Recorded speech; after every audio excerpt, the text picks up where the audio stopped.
Hey everyone, welcome to another deep dive. This time around, we're going to get into something I think a lot of us think about pretty often, which is our home environment, and specifically how we can make our homes really supportive spaces. And I'm excited to really dive into the source material because it kind of gets at this idea that our inner world and our surroundings are like super connected. Yeah, that's a really fascinating concept, and it's actually something that's really backed up by research. There's a lot of evidence that shows that our physical environment has a huge impact on our mental and emotional well-being. You think about it, even just like a cluttered room can make you feel stressed or anxious, right? Totally. It's like visual noise, Yeah. like it's hard to relax or focus when you're surrounded by clutter. Exactly. It's like your brain is trying to process all that extra stuff, and it can be super draining. And on the flip side, when you have a tidy and organized space, it can actually free up mental space and help you feel more calm and focused. So that's where decluttering comes in. Right? I mean, the source material we're looking at today talks a lot about the importance of decluttering. And it suggests starting small, like maybe tackling just one drawer or one corner at a time. Yeah, and I think that's really key because a lot of times people get overwhelmed by the idea of decluttering. Like they think they need to do this massive purge all at once. But really, it's about making small, sustainable changes over time. And it also talks about being really intentional with what you keep, right? Like asking yourself, does this add value to my life Yeah. for each item? Right. It's not just about getting rid of stuff. It's about being mindful of what you bring into your space and making sure that everything you have serves a purpose or brings you joy. Okay, so we've talked about decluttering and organizing, but what about this idea of energy? The Mhm. source mentions creating a certain energy in your home. What does that actually look like? Yeah. So that's where we start to move beyond just the physical aspects of our environment and into the realm of the senses, right? Like, think about how you want to feel in your home. Do you want it to feel calm and peaceful, or maybe energizing and creative, or cozy and inviting? And then you can start to think about the elements that evoke those feelings. So, like bringing in natural light, using calming colors, or even incorporating scents, like with essential oils or candles. Exactly. And, even things like plants can have a huge impact on the energy of a space they bring in this element of nature, which has been shown to have all these amazing benefits like reducing stress and boosting creativity. I love that. And it's funny because I've always thought of plants as purely decorative, but I'm realizing now that they actually contribute to a sense of well-being too. Yeah, there's a whole field of study called biophilia, which basically explores this innate human connection to nature. And it shows that we're literally hardwired to feel better in spaces that incorporate elements of the natural world. Okay, that's fascinating. I mean, it makes total sense when you think about it. Like we spend so much time indoors these days that it's important to bring a little bit of the outside in, you know? Absolutely. And it doesn't have to be anything major, like even just a few houseplants or some fresh flowers can make a big difference. This is making me rethink my whole approach to decorating. Yeah. I've always focused on, making things look nice, but I haven't really considered the energetic impact of my choices, you know? Yeah, and I think that's a common mistake people make. They get caught up in trends or what they think their home should look like, but they forget about how they want it to feel. And how do you actually like go about figuring that out? Like how do you determine what kind of energy you want to create? Well, I think it starts with being really honest with yourself about how you want to feel in your space. Like, what kind of atmosphere do you want to cultivate? And then you can start to experiment with different elements like colors, textures, sense lighting, and see what resonates with you. Oh, I love that. So it's about being intentional and also like trusting your intuition. Exactly. And it's a process. It's not about getting it perfect right away. It's about trying things out and seeing what works for you.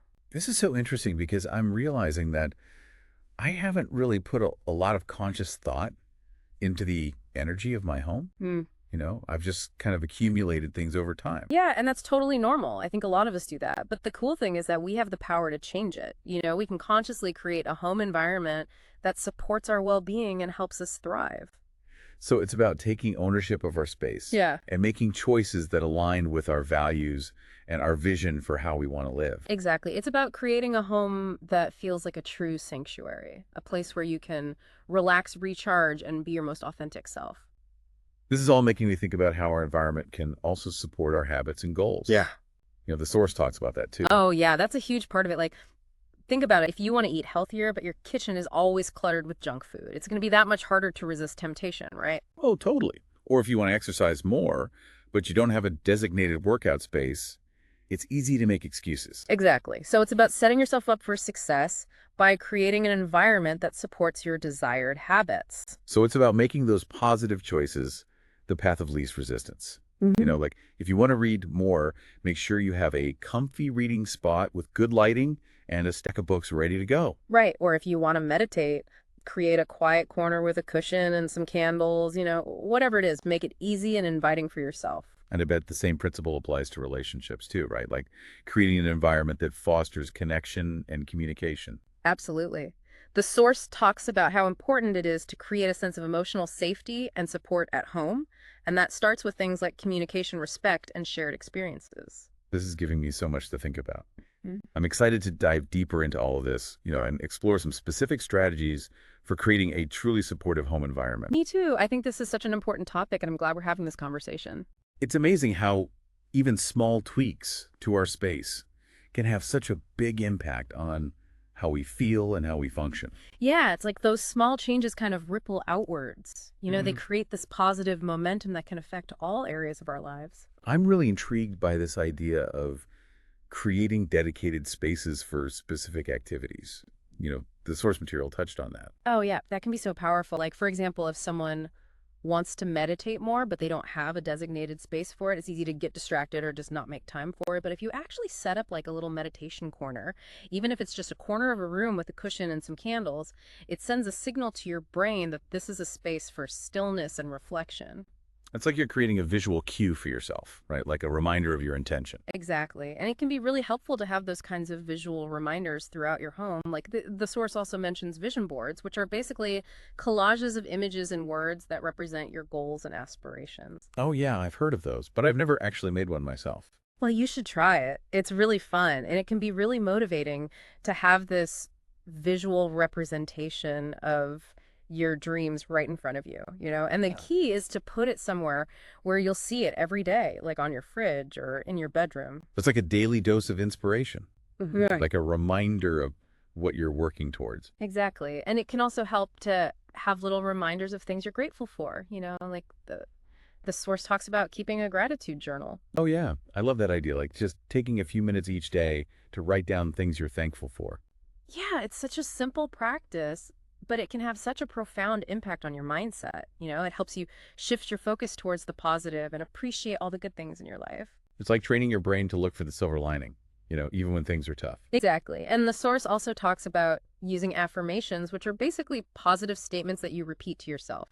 Oh, yeah, like I am strong or I am capable. Exactly. And the idea is that by repeating these affirmations, you're kind of reprogramming your subconscious mind. You're replacing negative thoughts with positive ones. It's like you're creating a new narrative for yourself. Exactly. And you can put these affirmations up around your house too, like on sticky notes or on a whiteboard or even just write them on your mirror. I love that it's like having little pep talks throughout the day.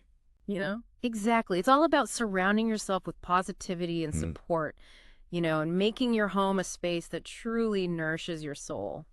It's funny because I've always thought of my home as just like a physical space, you Yeah. know?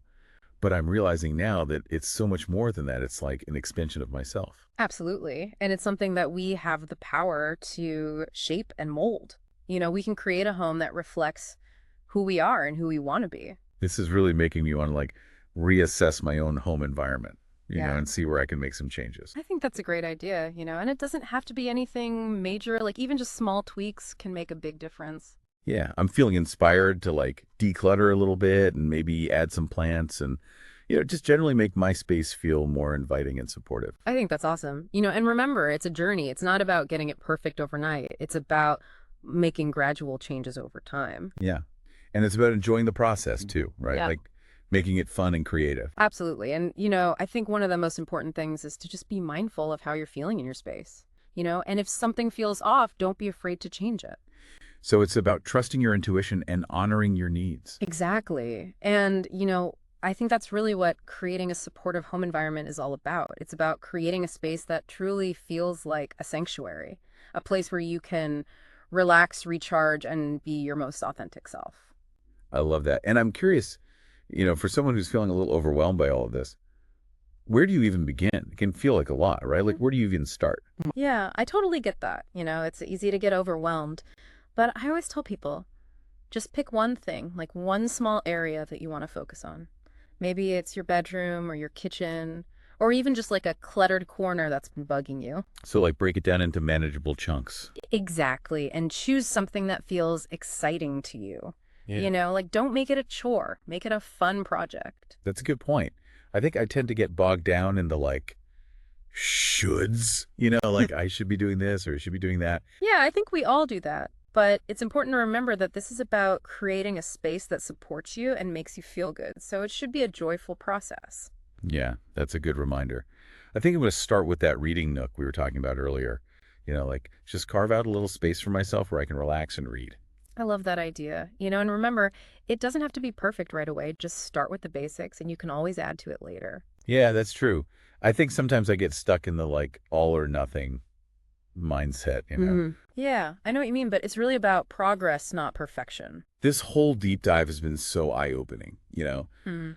I'm realizing that I've never really thought about my home environment in this way before. Yeah, I think a lot of us take our homes for granted, but they really have the potential to be these amazing spaces that support our well-being and help us thrive.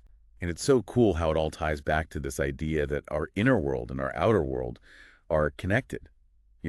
Yeah, it's like this feedback loop, like Yeah. when you create a peaceful and harmonious environment, it can actually help you feel more peaceful and harmonious on the inside. And vice versa, right? Like if you're feeling stressed or chaotic, your environment can start to reflect that. Exactly. So it's all about creating that balance, Yeah. and finding what works for you. I'm excited to start implementing some of these ideas, and see how it impacts my life. Me too. And, remember, it's an ongoing process. It's not about like achieving some kind of perfect end state. It's about constantly evolving and adapting your space to meet your needs. Well, on that note, I think it's time for us to wrap up this deep dive. But before we go, I want to leave our listeners with a little something to think about.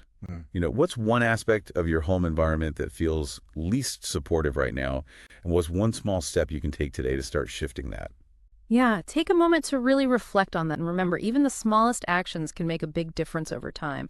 So don't be afraid to start small and just see where it takes you. Thanks for joining us for another deep dive. We'll see you next time.